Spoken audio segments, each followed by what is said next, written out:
जो organic start हो गया है ये तो आप लोगों को पता चल ही गया है, क्योंकि ऑर्गेनिक के लेक्चर पढ़ना स्टार्ट हो गए हैं। कैप गायब हो गया है इसका।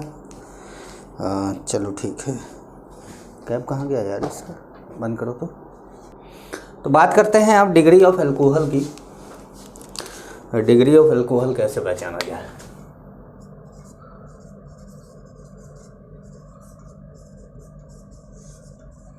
डिग्री ऑफ अल्कोहल तो बिल्कुल वैसा ही जैसे कि एल्काइल हैलाइड आपने लिखा था वैसे ही आप लिखेंगे, इसमें लिखिएगा same as degree of hydrogen, same as degree of hydrogen, same as degree of hydrogen. मतलब हाइड्रोजन जैसे अगर प्राइमरी कार्बन से जुड़ा था तो प्राइमरी था, सेकेंडरी से जुड़ा था सेकेंडरी था, टर्सरी से जुड़ा था टर्सरी था। वैसे ही अल्कोहल भी, OH भी प्राइमरी कार्बन से जुड़ेगा तो प्राइमरी अल्कोहल होगा, सेकेंडरी कार्बन से जुड़ेगा सेकेंडरी अल्कोहल होगा, टर्सरी जुड़ेगा टर्सरी अल्कोहल होगा। तो अब जैसे मान लीजिए कि आपके पास है CH3 CH2 CH2OH। तब OH जिस कार्बन से अटैच्ड है वो कार्बन केवल एक कार्बन से अटैच्ड है, तो ये प्राइमरी अल्कोहल है। ठीक है,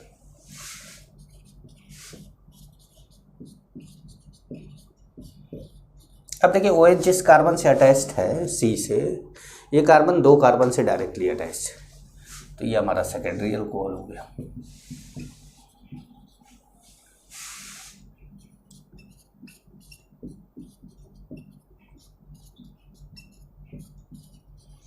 अब जैसे ये तीन कार्बन से अटैच है तो ये क्या हो गया, टर्सरी अल्कोहल हो गया।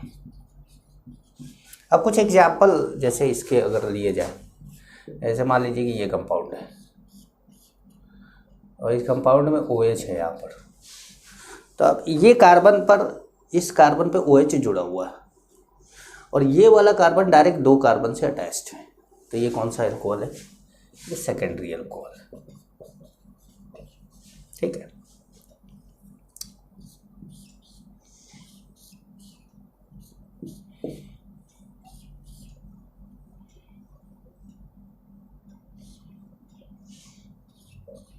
जैसे ये कंपाउंड है, तब इस कंपाउंड में ये कार्बन है, इस कार्बन पे OH अटैच्ड, और जिस कार्बन पे OH अटैच्ड है ये कार्बन तीन कार्बन से डायरेक्टली अटैच है, 1 2 एंड 3, तो ये कैसा अल्कोहल है, ये टर्सरी अल्कोहल। समझिए, तो प्राइमरी सेकेंडरी टर्सरी समझिए इसको है? जैसे मान लीजिए कि आपके पास ऐसे है,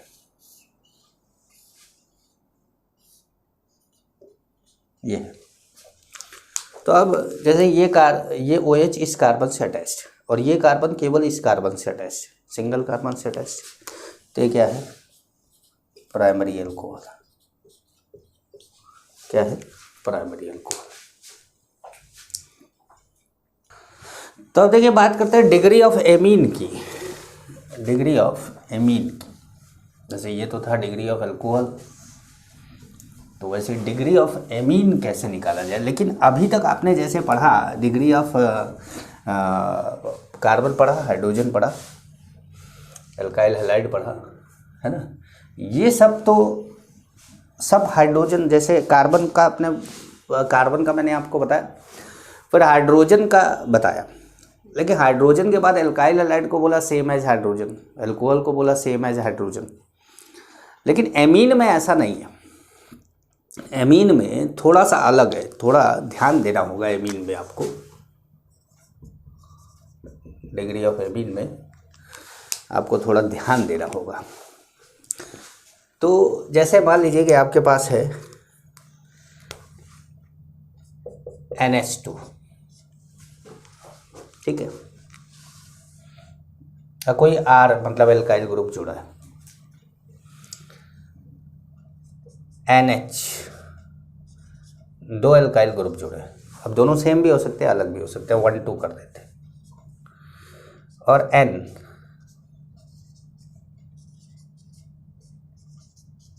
अब ये तीनों सेम भी हो सकते हैं, अलग भी हो सकते हैं, दो सेम हो सकते हैं, मतलब कुछ भी। ठीक है, अगर एक ही R जुड़ा है, नाइट्रोजन से सीधे एक कार्बन जुड़ा है, नाइट्रोजन से डायरेक्ट एक कार्बन जुड़ा है तो प्राइमरी है। अभी तक तो हाइड्रोजन की तरह दिखते हैं, उसको और इसको ध्यान से एक बार समझ लीजिएगा कि दोनों क्या है। तो ये है प्राइमरी एमीन, ये है सेकेंडरी एमीन और ये है tertiary amine. Primary amine, secondary amine, tertiary amine, ठीक है, समझ पा रहे हैं। जैसे मान लीजिए कि आपने लिखा CH3CH CH3NH2, तो अब ऐसे कंपाउंड को देखकर, जैसे मान लो ये सेकेंडरी कार्बन पे NH2 जुड़ा हुआ है, तो कई लोग इसको सेकेंडरी एमीन बोल देते हैं। नहीं नहीं नहीं, मैंने क्या बोला आपको कि नाइट्रोजन कितने कार्बन से अटैच थे, एक। वो कार्बन कितने कार्बन से अटैच थे नहीं लेना देना, नाइट्रोजन डायरेक्ट एक ही कार्बन से अटैच थे। मतलब आपको तो सिंपल ये जानना है कि NH2 होगा तो प्राइमरी, NH होगा तो सेकेंडरी और केवल N होगा तो टर्सरी। NH2 होगा तो प्राइमरी, NH होगा तो सेकेंडरी और N होगा तो टर्सरी। तो देखो यहाँ पर क्या है NH2, तो ये क्या हो गया प्राइमरी एमीन, ठीक है। अब जैसे मान लीजिए कि आपके पास है CH3CH2 NH CH3, तो अब NH है ये, तो ये क्या हो गया सेकेंडरी एमीन, ठीक है। जैसे आपके पास CH3CH3N CH3H है। अब ये है, तो आपको क्या है, अब आप सोचेंगे सर ये N है, अरे ये N नहीं है गधो, ये NH है। अभी भी दो ही कार्बन अटैच्ड है, तो अभी भी क्या है ये सेकेंडरी ही है। भाई लिखने का तरीका बदल दिया, एक बार NH ऐसे लिख दिया, एक बार NH में बॉन्ड दिखा दिया, तो ऐसा नहीं करना है, आपको ध्यान देना है, ठीक है। अब जब मान लीजिए कि आपके पास है CH3 है, N है, CH2 CH3 है, CH3, तो अब यहाँ पर N है, अब यहाँ पर नाइट्रोजन से 3 कार्बन डायरेक्ट अटैच्ड हैं, तो ये क्या है, ये टर्सरी एमीन है, ये टर्सरी एमीन है, समझ पाए। अब जैसे मान लीजिए कि आपके पास है एक ऐसा कार्बन, जैसे मान लीजिए कि अब ये जो कार्बन है, ये कार्बन 3 कार्बन से अटैच्ड है, 1 2 3, तो ये कार्बन टर्सरी है। लेकिन अगर मैं इस पर NH2 लगाऊं, तो NH2 लगाने से ये एमीन प्राइमरी है, NH2 लगाने से एमीन प्राइमरी है। किस कार्बन से जुड़ा है इससे नहीं मतलब है, कितने कार्बन से जुड़ा है ये मतलब है। जैसे ये एक ही कार्बन से जुड़ा है तो प्राइमरी है, ये 2 कार्बन से जुड़ा है सेकेंडरी है, ये 3 कार्बन से अटैच्ड है इसलिए टर्सरी है। ये N देखो सीधे एक ही कार्बन से अटैच्ड है, तो ये क्या है प्राइमरी एमीन है। तो एमीन में थोड़ा सा आपको ध्यान रखना होगा, थोड़ा अलग तरीके का होगा, एमीन में आपको थोड़ा अलग ध्यान रखना पड़ेगा, एमीन में थोड़ा सा अलग से ध्यान रखना पड़ेगा आपको, ठीक है। तो अब जैसे आप मेन तो यही था, alcohol, alkyl halide, hydrogen and amine, और कार्बन के बारे में तो बात करी थी, है ना। तो अब बात करते हैं, एक नया टर्म लाते हैं, नाम है डिग्री ऑफ अनसैचुरेशन।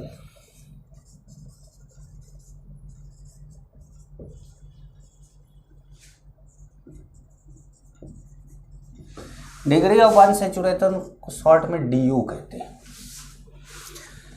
या इसका एक और नाम है डबल बॉन्ड इक्विवेलेंट, और इसको शॉर्ट में DBE बोल दिया जाता है। डबल बॉन्ड इक्विवेलेंट शॉर्ट में DBE बोल दिया जाता है, या डिग्री ऑफ अनसैचुरेशन शॉर्ट में DU बोलते हैं, दोनों में से कोई भी आप, ठीक है। हाइड्रोजन डेफिशिएंसी इंडेक्स भी इसी का नाम है, हाइड्रोजन डेफिशिएंसी इंडेक्स भी, कुछ फॉरेन राइटर की बुक हाइड्रोजन डेफिशिएंसी इंडेक्स इसको लिख देते हैं। तो कभी मान लो आपको वो मिले तो आप, मैंने बोला आपको वो भी लिख लीजिएगा। तो एक छोटी सी डेफिनेशन टाइप की इसमें लिखिएगा। डी यू मतलब ये डिग्री ऑफ अनसेचुरेशन, ठीक है, हम शॉर्ट में बोलेंगे। D you of a compound, D you of a compound is the number of moles of H2। D you of a compound is the number of moles of H2 required to convert 1 mole of a compound into open chain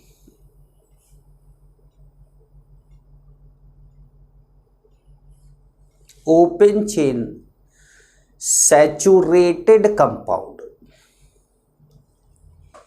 open chain saturated compound, bracket में लिखिएगा only single bond present,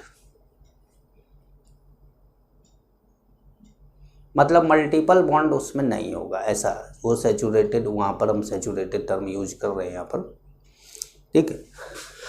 तो अब जैसे कि मान लीजिए कि आपके पास है C2H4 है और इसको आपने H2 दिया, तो ये बनाया C2H6 बना दिया, CH3 बना दिया।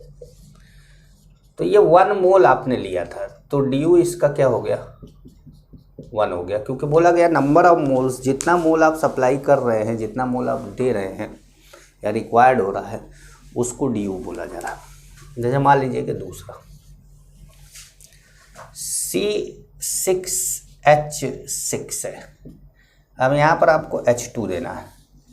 अब आपको C6 कार्बन का ओपन चेन सैचुरेटेड कंपाउंड मतलब 6 कार्बन का एल्केन बनाना है। ओपन चेन सैचुरेटेड कंपाउंड का मतलब क्या है कि सिंगल बॉन्ड किस में होगा सैचुरेटेड, भाई कार्बन 6 कार्बन का ऐसा कौन सा कंपाउंड बना सकते हो जिसमें सब सिंगल बॉन्ड हो, तो वो तभी हो सकता है जब एल्केन बनाया जाए। ओपन चेन, वो भी साइक्लिक भी नहीं बनाना है, ओपन चेन बनाना है, तो एल्केन का फॉर्मूला यहाँ पर लिख देंगे C6H14, ठीक है। अब 6 से 14 पहुंचने में इसको 8 H की जरूरत पड़ेगी, मतलब 4H2 की, तो 4 मोल पड़ेगा। तो इसका डी कितना हो गया, 4 हो गया, इसका डी कितना हो गया, 4 हो गया, ठीक। जैसे मान लीजिए कि एक और, अब CH3 CH double bond CH2, इसको H2 आपने दिया, तो इसका एक डबल बॉन्ड यहाँ तोड़ के एक H यहाँ और एक H यहाँ लगा दिया, तो ये सिंगल बॉन्ड सैचुरेटेड बन गया। तो अब इसका डी कितना है, 1 है, ठीक है। अब से मान लीजिए कि आपके पास CH2 ऐसे कंपाउंड है, आप H2 ऐड कर रहे हैं, तो आप देखिए कि ये साइक्लिक एल्केन है, एल्केन तो है लेकिन साइक्लिक है, और आपको बनाना है ओपन चेन एल्केन।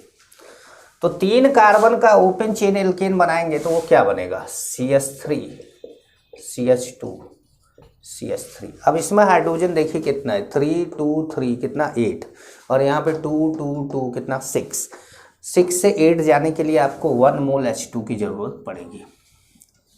तो यहाँ पर डी कितना हो गया, 1 हो गया।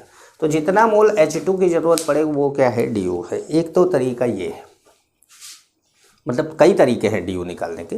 पहला तरीका यही है कि पहले तरीके से आप जब डी निकाल रहे हैं तो उसमें आप ये अपना सकते हैं।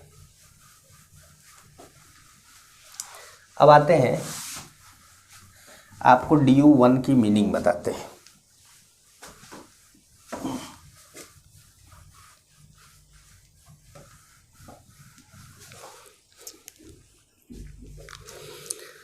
DU is equal to 1,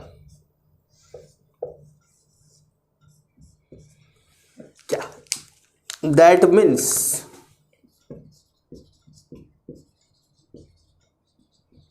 compound has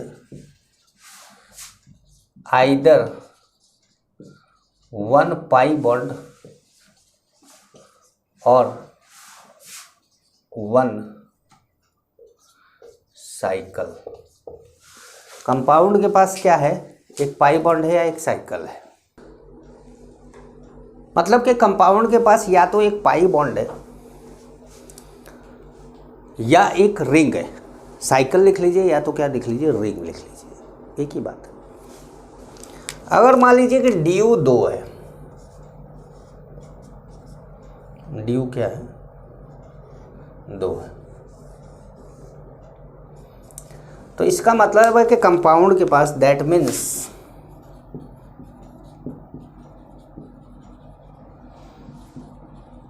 compound पूरा लिख देते चलो, हैज आइदर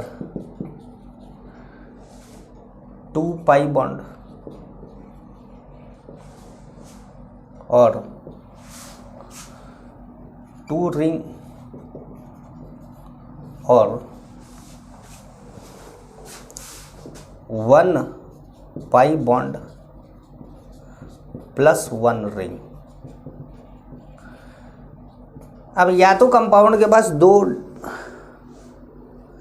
पाई बॉन्ड है या तो कंपाउंड के पास 2 रिंग है, तो भी उसका ड्यू 2 है, और या कंपाउंड के पास एक पाई बॉन्ड है, एक रिंग है, तो भी उसका ड्यू क्या है, 2 है। ड्यू उसका 2 है, ठीक है।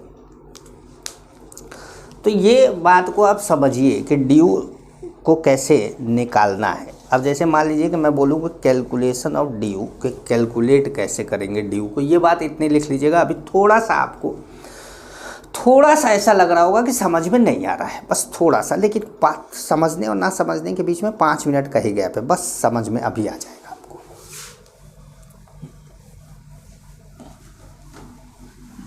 अभी जस्ट समझ में आने वाला है आपको, एकदम खुश हो जाएंगे कि हाँ अब समझ में आया। मैं जानता हूँ बहुत तेज स्टूडेंट नहीं रहा हूँ ना मैं, इसलिए मैं कमजोरियाँ जानता हूँ। अब जैसे मैं बोलूँ कि कैलकुलेशन ऑफ ड्यू,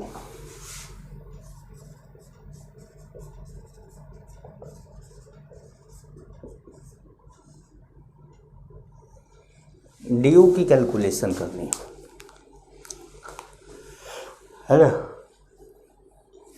ड्यू का कैलकुलेशन करना है। ये नोट्स आपको खुद बनाना पड़ेगा, ठीक है। कैलकुलेशन ऑफ ड्यू, तो 2 केस हो सकते हैं।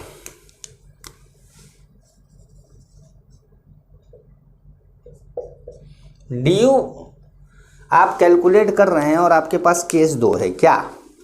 पहला ये है कि आपको कंपाउंड का स्ट्रक्चर दिया हो और आप ड्यू कैलकुलेट करिए, और दूसरा ये है कि आपको कंपाउंड का मॉलिक्यूलर फार्मूला दिया हो और आप ड्यू कैलकुलेट करिए। क्योंकि आप नंबर ऑफ हाइड्रोजन मॉलिक्यूल जोड़ जोड़ के ड्यू कैलकुलेट करना बहुत मुश्किल काम हो जाएगा आपके लिए। तो case 1, structure of compound will be given.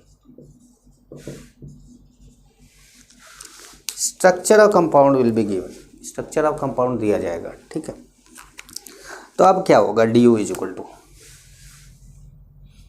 Due का फॉर्मूला होगा number of pi bond plus number of ring. इनको जोड़ लीजिएगा, आपका ड्यू निकल जाएगा। Number of pi bond equal to number of ring. अब आपको लगेगा कि सर ये है क्या, ज़रूरत क्या है इस चीज़ की, ये ड्यू क्या है, क्यों बता रहे हैं ये सब? ये बता इसलिए रहे हैं क्योंकि इसकी ज़रूरत पड़ेगी आइसोमेरिज्म में, कि अगर कोई स्ट्रक्चरल फॉर्म, कोई मॉलिक्यूलर फार्मूला दिया है या कोई स्ट्रक्चर दिया है तो उस स्ट्रक्चर से कितने स्ट्रक्चर और बनाए जा सकते हैं, या कोई मॉलिक्यूलर फार्मूला दिया है तो उसके कितने टाइप के स्ट्रक्चर बनाए जा सकते हैं, ये सारी चीज़ें आपको ड्यू समझाता है। तो number of pi bond plus number of ring, ठीक है, ये हुआ क्या, केस 1। अब केस 1 में आपको मैं स्ट्रक्चर देता जाता हूं और आप ड्यू जो है बताते जाइए। इधर स्ट्रक्चर में देता जा रहा हूं और आप इधर ड्यू निकालते जाइएगा, ठीक है। चलिए तो मैं ऐसा करता हूं कि पहले स्ट्रक्चर दे देता हूं।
अब जैसे कि ये कुछ मैंने स्ट्रक्चर अभी दिया है, जगह कम था और भी देंगे अभी आपको, पहले इतना समझाए हैं ना, क्योंकि आपने भी तो कुछ निकाला ही होगा इसको। जैसे यहाँ पर देखिए number of pi bond plus number of ring, pi bond कितना, 1 है, रिंग नहीं है, तो ड्यू कितना हो गया, 1 हो गया। पाई बॉन्ड 1 है, रिंग नहीं है, पाई बॉन्ड इसमें 2 है भाई, 1 सिग्मा 2 पाई।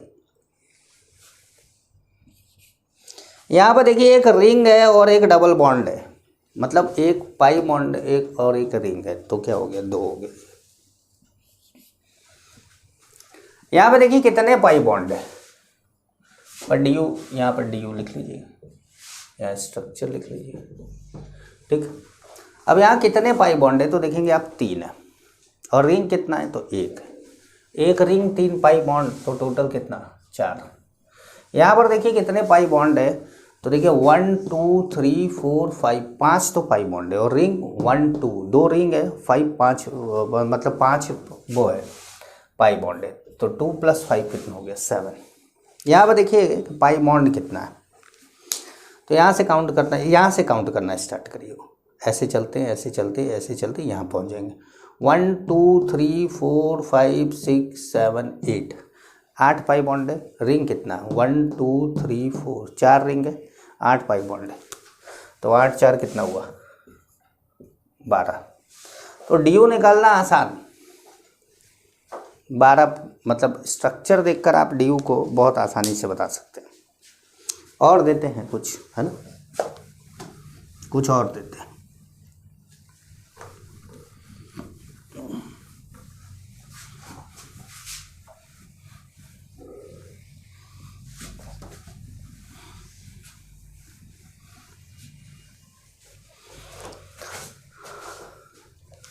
अब से मान लीजिए कि आपके पास है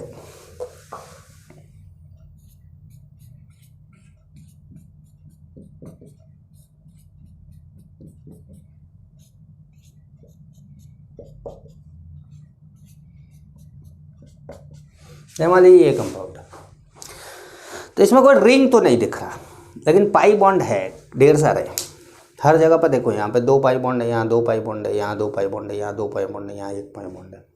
2 + 2 + 1 + 2 + 2 कितना हो गया, 9 हो गया। ठीक है। अब जैसे देखिए,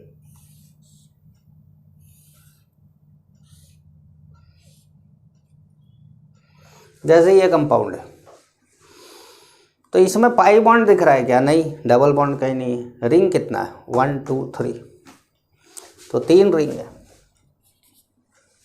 कहीं पाई बॉन्ड दिख रहा है, कहीं रिंग दिख रहा है। तो मान लीजिए कि आपके पास ऐसे है,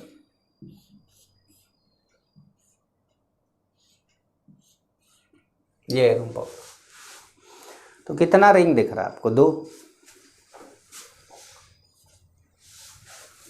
रिंग कितना दिख रहा है आपको? 2।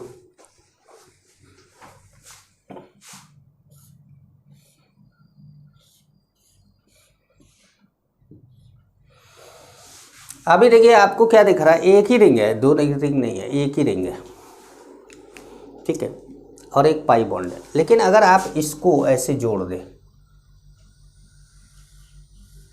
ये कुछ नहीं है, ये ऊपर से गया है, ये कुछ नहीं है, ये इसके ऊपर से गया है, ठीक है। ये मतलब ऐसे लटकाया हुआ है। आप मान सकते हैं कि ये कोई बुक है और इसको आपने ऐसे करके यहाँ पे और यहाँ पे धागा बांध के ऐसे लटका दिया, यहाँ पर यहाँ पे धागा बांध के ऐसे लटका दिया। तो ये जो कॉर्नर है वो ये है, इधर से और इधर से धागा। जैसे मैं ऐसे दिखाऊं आपको और बोलूँ कि ये धागा है, तो आपको लगेगा कि ये धागा जो है वो ऐसे जा रहा है, ऐसे जा रहा है, तो आपको यहाँ कहीं कार्बन को काटता हुआ दिखेगा, लेकिन ऐसा कुछ नहीं है, बॉन्ड ऊपर से जा रहा है। अगर आप टोटल नंबर ऑफ कार्बन इसमें गिने, टोटल नंबर ऑफ कार्बन इसमें गिने तो 1 2 3 4 5 6 और ये 7 है। ये कुछ नहीं है, ये कुछ नहीं है, तो ऊपर देगा। तो आप रिंग देखिए तो कितना है? तो रिंग एक ये है, एक ये है, 2 रिंग हो गया ना भाई। अब एक तो ये इसको मिला के एक रिंग हो गया और एक इसको मिला के ये वाला रिंग हो गया 2, और एक पाई बॉन्ड हो गया 3। तो ये कितना हो गया? 3 हो गया। तो स्ट्रक्चर आपको दिया हो तो आप बता सकते, स्ट्रक्चर आप कुछ भी बना सकते हैं यार।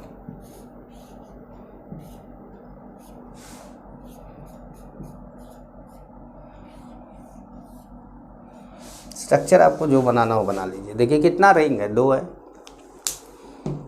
2 रिंग है। अब पाई बॉन्ड कितना? 1 2 3 4, 4 पाई बॉन्ड 2 रिंग, कितना हो गया? 6 हो गया। तो ये केस 1 था, number of pi bond plus number of ring. Number of pi bond पता है आपको, नंबर ऑफ रिंग पता है आपको, तो आप समझ लीजिए कि जानते हैं कि क्या ड्यू होगा इसका, ठीक है। चल आगे बढ़ते हैं, केस 2 लेते हैं।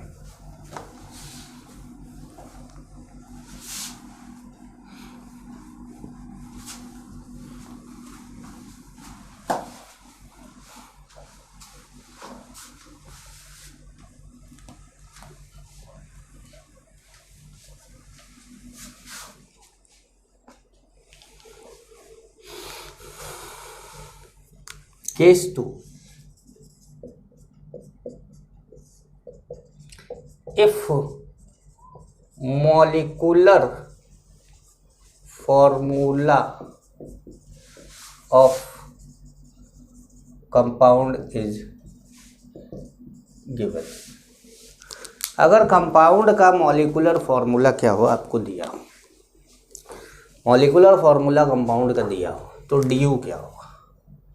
और D U is equal to होता है 2 into carbon plus 2 minus H plus N divided by 2।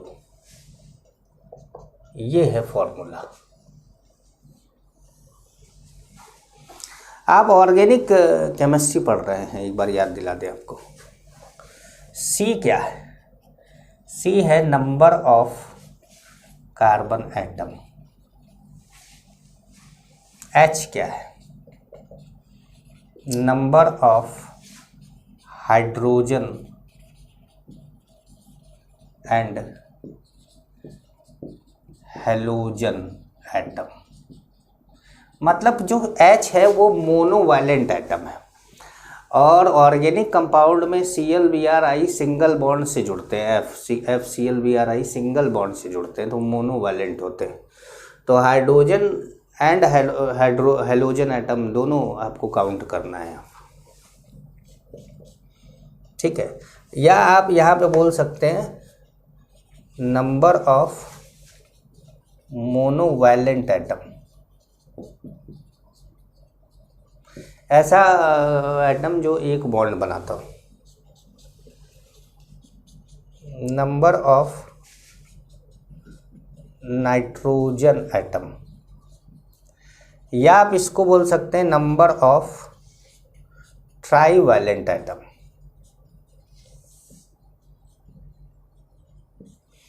Trivalent atom को हम बोलेंगे, नंबर ऑफ ट्राईवैलेंट एटम होगा तो ना एन बोल देंगे, सिंबल है एन, नाइट्रोजन तो है ही, नाइट्रोजन तो है ही, साथ ही साथ ट्राईवैलेंट एटम है। सी क्या है? कार्बन है भाई, ऑर्गेनिक कंपाउंड की बात कर रहे हैं। वैसे तो टेट्रावैलेंट एटम सिलिकॉन भी है, पर ऑर्गेनिक कंपाउंड में सिलिकॉन, अगर मैं SiH4 बोलूँ तो वो ऑर्गेनिक कंपाउंड नहीं हुआ ना, तो इसलिए हमने कार्बन एटम डायरेक्ट लिख दिया, ठीक है। तो अब यहाँ पर अगर मैं क्वेश्चन लूँ, find due of the following, तो पहला है आपका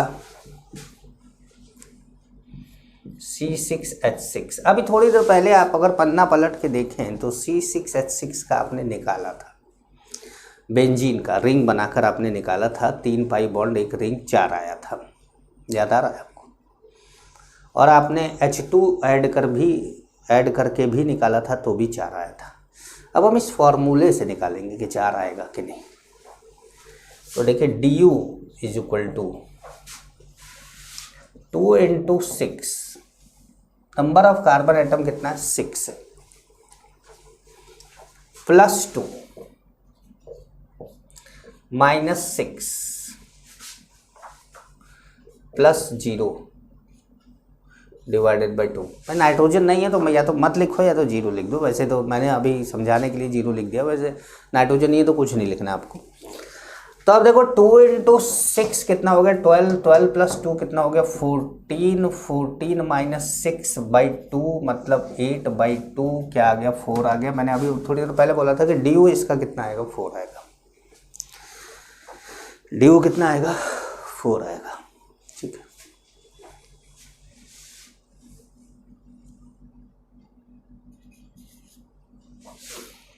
समझ पा रहे हैं? जैसे मान लीजिए कि आपके पास है C4H6। अब C4H6 ड्यू क्या है इसका? तो ड्यू पहले तो निकाला जाए, DU is equal to 2 into 4, चलो ऐसे लिखते हैं, 2 into 4 plus 2 minus 6 divided by 2, यही ना करना आपको। तो 2 इंटू 4 कितना हो गया? 8, 8 plus 2 10, 10 minus 6 4, 4 by divided by 2 2। इसका मतलब इसके अंदर 2 ड्यू है, और ड्यू 2 होने का क्या मतलब है? या तो 2 पाई बॉन्ड है, या तो 2 रिंग है, या तो 1 पाई बॉन्ड है, या 1 रिंग है। मतलब ड्यू होने का मतलब क्या है? या तो पाई बॉन्ड है या तो रिंग है। अब जैसे मान लीजिए ड्यू 4 है तो 4 पाई बॉन्ड है, 4 रिंग है, 1 पाई बॉन्ड है, 3 रिंग है, 2 पाई बॉन्ड है, 2 रिंग है, 3 पाई बॉन्ड है, 1 रिंग है। तो अलग अलग ऐसे बनाते जाइए आप। तो देखिए जैसे 4 है, तो आइए ज़रा सा 4 वाले का स्ट्रक्चर बना के देखें। जैसे CH2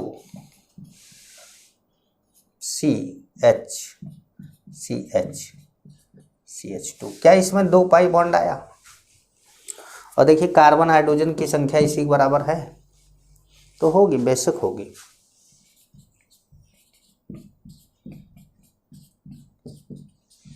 क्या इसमें भी 2 पाई बॉन्ड आया? मतलब एक डबल बॉन्ड, 2 डबल बॉन्ड बना लीजिए, चाहे एक ट्रिपल बॉन्ड बना लीजिए, आया ना?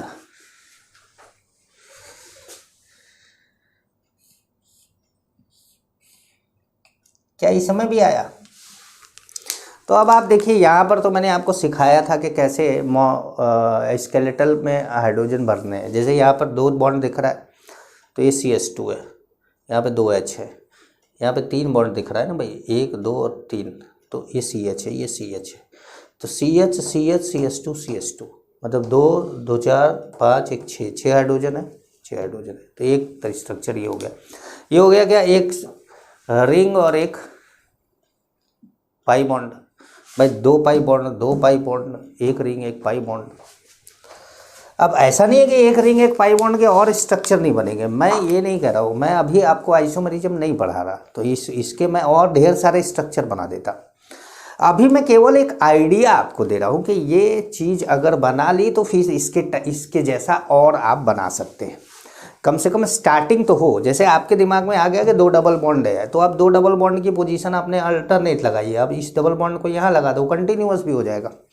तो दो ही डबल बॉन्ड के 2 स्ट्रक्चर बन जाएंगे, ट्रिपल बॉन्ड का 2 स्ट्रक्चर बन जाएगा, एक बीच में लगाया, इस ट्रिपल बॉन्ड को यहाँ से हटा के यहाँ लगा दो, एक नया स्ट्रक्चर बन जाएगा। तो नया स्ट्रक्चर बनाने के लिए भी पहला स्ट्रक्चर सोचना तो जरूरी है, तो वो काम करता है कौन, DO। अब 2 डबल बॉन्ड ले लिया, एक डबल बॉन्ड एक रिंग ले लिया, अब क्या करना है, 2 रिंग ले लेना। तो आपने 2 रिंग ले लिया, मान लो ऐसे कर लिया और ये ऐसे बना दिया, 2 रिंग हो गए। अब देखो ये CH2 ये CH2 ये CH ये CH, 2 रिंग हो गए। तो 2 डबल बॉन्ड, एक ट्रिपल बॉन्ड, एक डबल बॉन्ड, एक रिंग, 2 रिंग, सब DO 2 है। ये 4 तरह के स्ट्रक्चर हो सकते हैं। अब इन 4 तरह के स्ट्रक्चर में हर तरह में अलग अलग हो सकता है। जैसे ये 2 डबल बॉन्ड और बनाओ, इसमें जितने भी 2 डबल बॉन्ड वाले बना सकते हो सब बनाओ, वो आइसोमरिज्म का केस हो जाएगा। तो जब वहाँ जाएंगे तो इसकी मदद से वहाँ समझेंगे, लेकिन ये बेसिक है ना भाई, वहाँ कोई टॉपिक ऐसा नहीं है जिसमें आप ये चीज़ पढ़ेंगे। आइसोमरिज्म में तो कोई टॉपिक ऐसा है नहीं कि आइसोमरिज्म में तो सीधे स्ट्रक्चरल स्टीरियो ये सब चालू होगा, तो वहाँ कैसे पढ़ोगे। तो यही चीज़ है, बेसिक है, जो आप पहले से जानेंगे तब आगे बढ़ पाएंगे, है ना।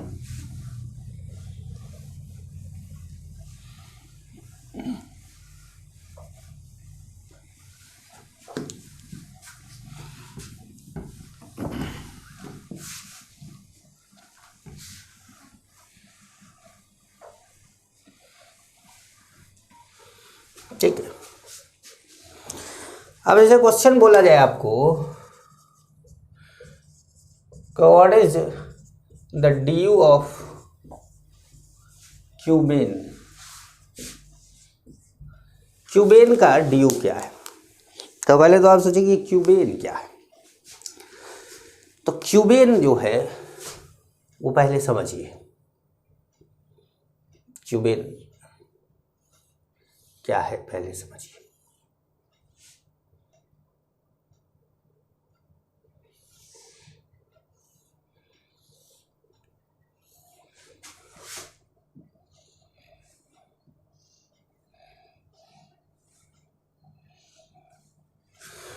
एक क्यूब बन गया ना, यही क्यूबेन है। अब इसमें अंदर 8 कॉर्नर है, ये 8 कार्बन है, 8 कॉर्नर जो है ये 8 कार्बन है, और इसका आपको DO निकालना है। तो अब आपको स्ट्रक्चर बना दिया मैंने। तो स्ट्रक्चर बना देने पर क्या होता है कि कई बार स्ट्रक्चर बना देने पर DO निकालना मुश्किल। अब जैसे मैं बोलूँ कि भाई number of ring plus number of pi bond is equal to DO। अब आप पाई बॉन्ड तो इसमें है थी, रिंग गिनेंगे, रिंग गिनेंगे तो पता नहीं कितना गिन डालेंगे, सही गिनेंगे गलत गिनेंगे। अब आपको तो सॉलिड स्टेट पड़े, आपको लगेगा 6 फेस है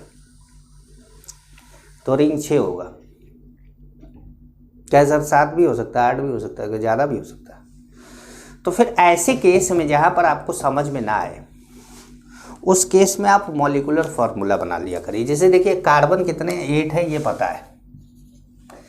अब हर कॉर्नर पर कितना कार्बन का बॉन्ड है, देखिए इस कॉर्नर पे कितने कार्बन के बॉन्ड है, तो 3 बॉन्ड दिख रहे हैं, है ना, एक बॉन्ड नहीं दिख रहा। जो एक बॉन्ड नहीं दिख रहा वो कौन है, हाइड्रोजन है।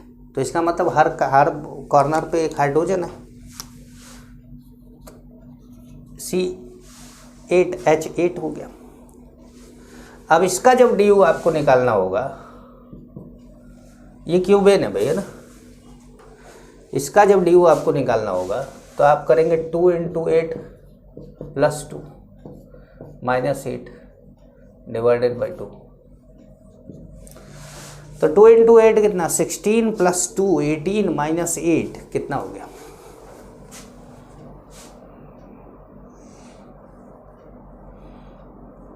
18 माइनस 8 अपॉन 2 कितना हो गया, 5 हो गया। तो ड्यू की वैल्यू आई 5। अब आप 6 रिंग फेस का 6 रिंग सोच के बैठे थे, नहीं निकल पाता आपसे। 6 रिंग फेस का सोच के बैठे थे, नहीं निकल पाता। ठीक है। ड्यू का एक और डेफिनेशन बोला जा सकता है कि number of bond broken to form open chain alkane. DU का एक और डेफिनेशन बोला जा सकता है कि, लिख लीजिएगा,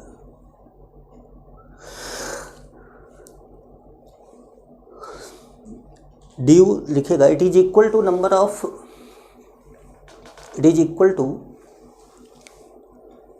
number of bond broken, it is equal to number of bond broken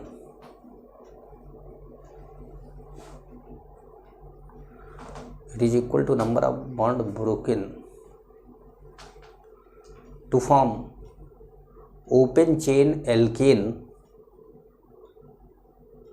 to form open chain alkane from a hydrocarbon, to form open chain alkane from a hydrocarbon। एक हाइड्रोकार्बन से जितना बॉन्ड तोड़ के आप ओपन चेन एल्केन बना दें, वही क्या हो जाएगा, ड्यू हो जाएगा। चलिए अच्छा देखिए, दिखाते हैं आपको।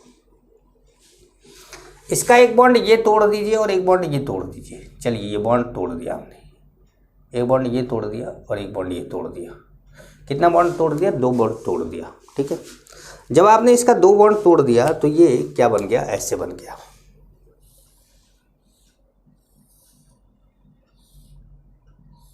ध्यान से देखिए, 1 2 3, 1 2 3। जब आपने इसको 2 बॉन्ड तोड़ दिया तो ऐसे बन गया। अब इसका आपने ये बॉन्ड तोड़ा, इसका आपने ये बॉन्ड तोड़ा, आपने इसका ये बॉन्ड तोड़ा, 1 2 3, 3 बॉन्ड और तोड़ा, ओपन चेन एल्केन बन गया एकदम सीधा। कितना आया, 5 बॉन्ड तोड़ दिया आपने। तो तरीका बहुत सा है ड्यू निकालने का, लेकिन क्या आपको क्लिक कर जाता है उस समय, इस पर डिपेंड करेगा। तो नंबर ऑफ बॉन्ड तोड़ना तो आसान। अच्छा एक बात और बता दें, नोट करके लिखवा दें आपको।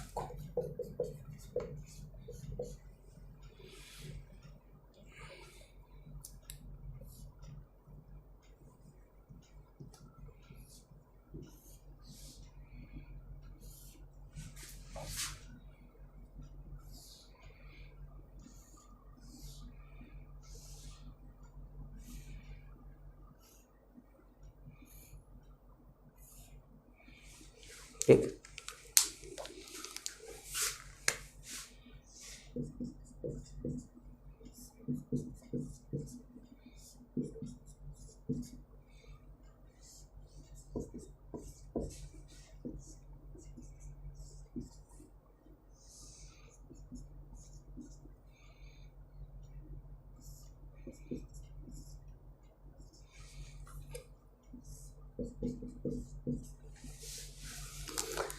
अब 8 नाइट्रो ग्रुप लगा है, नाम है इसका ऑक्टा नाइट्रोक्यूबिन।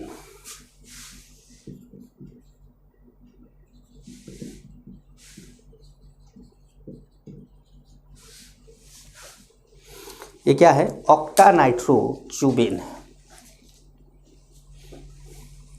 ऑक्टा नाइट्रोक्यूबिन बना लीजिएगा, ऑक्टा नाइट्रोक्यूबिन। और इसके नीचे लिखेगा इट इज, इसके नीचे लिखेगा स्ट्रॉन्गेस्ट एक्सप्लोसिव है, स्ट्रॉन्गेस्ट एक्सप्लोसिव। कैसे बनाना है ये मैं नहीं बताऊंगा आपको, कैसे बनाना है ये मैं आपको नहीं बताऊंगा, क्योंकि हमें ये सब चीज़ें नहीं पढ़ानी होती है, ये हम लोगों को नहीं पढ़ाना चाहिए।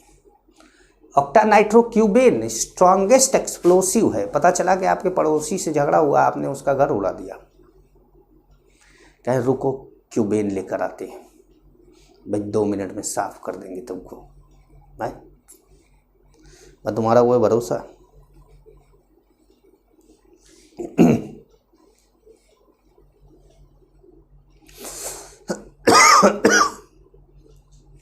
ठीक है। तो ऑक्टानाइट्रोक्यूबेन क्या है, स्ट्रॉन्गेस्ट एक्सप्लोसिव है।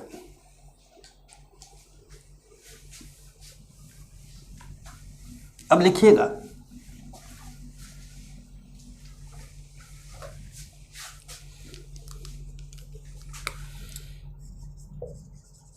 Homologous series, homologous series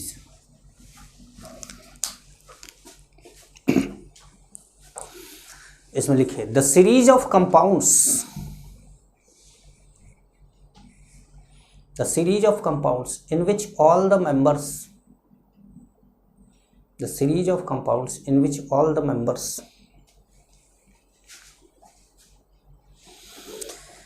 can be represented by, in which all the members can be represented by a general formula,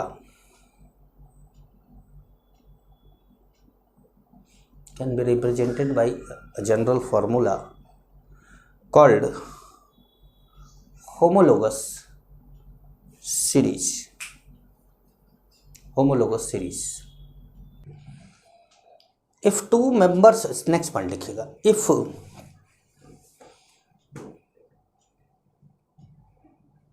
नहीं, if मत लिखिए, लिखिए two successive member of homologous series, two successive members of homologous series are differ by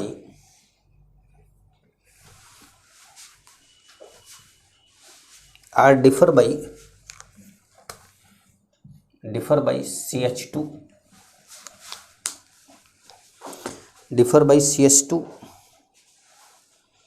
differ by CH2 in their structure and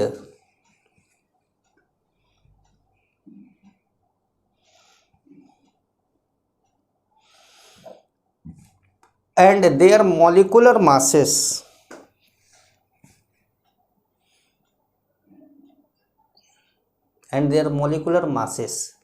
are differ by 14 unit, molecular masses are differ by 14 unit। जैसे मान लीजिए कि आपके पास एक compound है CH3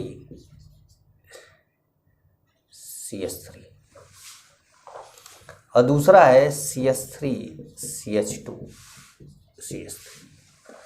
तो ये दोनों क्या है, होमोलोगस सीरीज को शॉर्ट में लिख देते हैं। अब इन दोनों कंपाउंड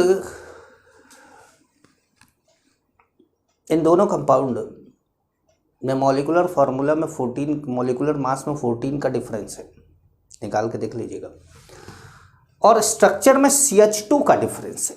CH2 का मतलब एक कार्बन 2 हाइड्रोजन का डिफरेंस होना, ऐसा नहीं कि फिक्स CH2 ही लिखा होना जरूरी है, एक कार्बन 2 हाइड्रोजन का डिफरेंस होना CH2 कहलाएगा। ठीक है, तो CH2 का डिफरेंस है तो उसको क्या बोला जाएगा, होमोलोगस सीरीज बोला जाएगा।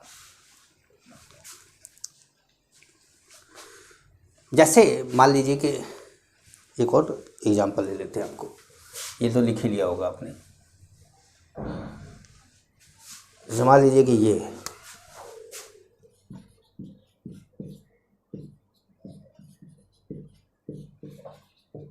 तो अब आपको CH2 नहीं दिख रहा होगा, दिख रहा है कहीं CH2 तो नहीं दिख रहा होगा कि CH2 का डिफरेंस है।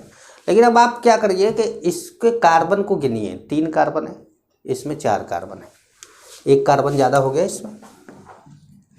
हाइड्रोजन कितना है इसमें, 8 है और इसमें 10 है, 2 हाइड्रोजन ज़्यादा हो गया इसमें, तो CH2 का डिफरेंस हो गया ना।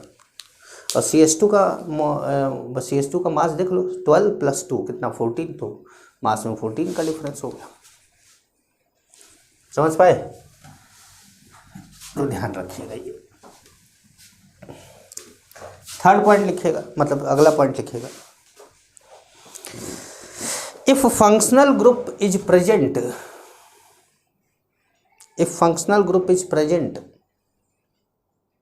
then all the members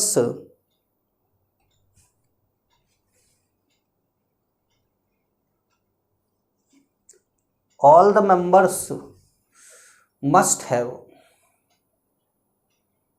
same functional group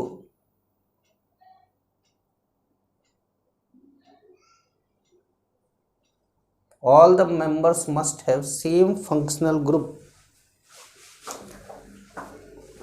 with the same nature bracket में लिखेगा, नेचर की मीनिंग भी तो क्लियर करनी पड़ेगी ना। ब्रैकेट में लिखेगा एलिफैटिक और aromatic, aliphatic oblique aromatic, aliphatic oblique aromatic, ठीक है। जैसे मान लीजिए कि आपके पास है CH3OH है और CH3CH2OH है, तो ये होमोलोगस सीरीज है, ये सक्सेसिव होमोलोगस सीरीज के मेंबर हैं, दोनों के पास सेम फंक्शन ग्रुप है और CH2 का डिफरेंस है या 14 का डिफरेंस है, ठीक है। CH3COOH है, CH3CH2COOH होमोलोगस सीरीज है, दोनों के पास फंक्शनल ग्रुप सेम है और दोनों के पास सेम क्या है, मतलब CH2 का डिफरेंस। अब से OH है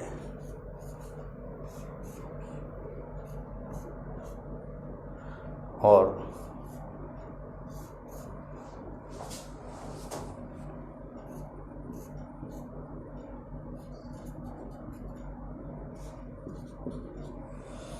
तो ये होमोलोगस सीरीज है क्योंकि दोनों के पास सेम फंक्शनल ग्रुप है OH और दोनों के पास CH2 का डिफरेंस है। अब आप बोलेंगे सर डिफरेंस तो CH3 का दिख रहा है, नहीं CH3 का नहीं।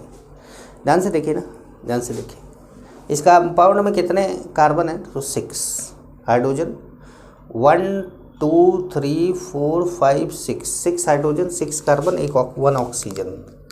मतलब यहाँ पर अगर आप देखें तो C6H6O है ये, और यहाँ पर तो कार्बन कितने, तो 1 2 3 4 5 6 7, हाइड्रोजन कितना 1, भाई यहाँ हाइड्रोजन नहीं है, 1 2 3 4, यहाँ भी नहीं है, 4 5 और 3 कितना हो गया 8 ओ। तो अब इन दोनों में डिफरेंस देखो कितने का है, एक कार्बन का है, 2 हाइड्रोजन का है, CH2 का डिफरेंस हुआ ना, तो होमोलोगस सीरीज के।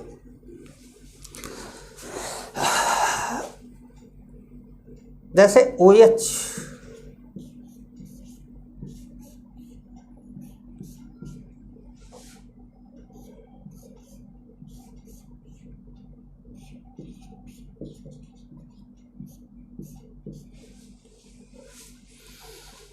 अब यहाँ पे ये OH है लेकिन ये OR है, एक ईथर है, एक अल्कोहल है, ये होमोलोगस सीरीज के नहीं है। भले CH2 का डिफरेंस इनमें है लेकिन फिर भी होमोलोगस सीरीज के नहीं है क्योंकि सेम फंक्शनल ग्रुप नहीं है, सेम फंक्शनल ग्रुप नहीं है। ये क्या है, ये ईथर है, ये अल्कोहल है, ठीक है। ये सेम फंक्शनल ग्रुप नहीं है इसलिए ये होमोलोगस सीरीज के नहीं है, बाकी सब होमोलोगस सीरीज के चल रहे थे। और द एग्जाम्पल एक समझ, जितना एग्जाम्पल देते जाना प्लस में है आप, क्योंकि आप एग्जाम्पल से ही समझेंगे। जैसे मान लीजिए कि एक और ले लिया जाए,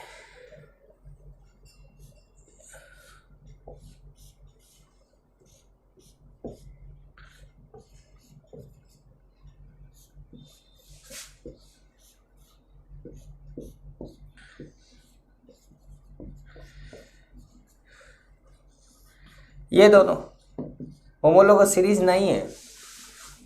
आप बोलोगे सर आप क्या दिक्कत है, अल्कोहल है, अल्कोहल है, CH2 का गैप है, फिर यहाँ OH बेंजीन रिंग से जुड़ा है और वहाँ OH बेंजीन रिंग से नहीं जुड़ा है, तो ये जो है वो अल्कोहल तो है लेकिन एरोमेटिक अल्कोहल है,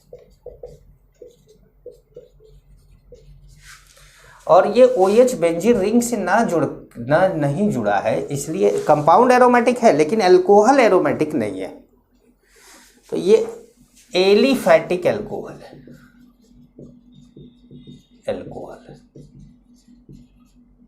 एलिफैटिक अल्कोहल। तो नेचर वाला देखिए यही पॉइंट था कि जो नेचर लिखवाया था और ब्रैकेट में आपको लिखा है एलिफैटिक ऑब्लिक एरोमेटिक, तो वो ये पॉइंट था। ये क्वेश्चन बहुत इंपॉर्टेंट है, पूछा जा चुका है आपको, होमोलोगस सीरीज। तो ये थोड़ा सा होमोलोगस सीरीज के बारे में ध्यान रखिएगा। एक पॉइंट और लिख लीजिए होमोलोगस सीरीज का, जो भी नंबर हो आपका लिखिएगा। All the member of HS homologous series HS have similar method of preparation.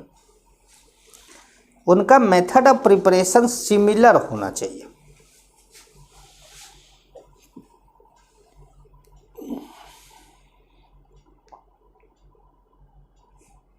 ठीक, अब आप हेडिंग डालेंगे types of carbon and hydrogen. अगली क्लास में पढ़ेंगे इसको, types of carbon and hydrogen. नमस्कार।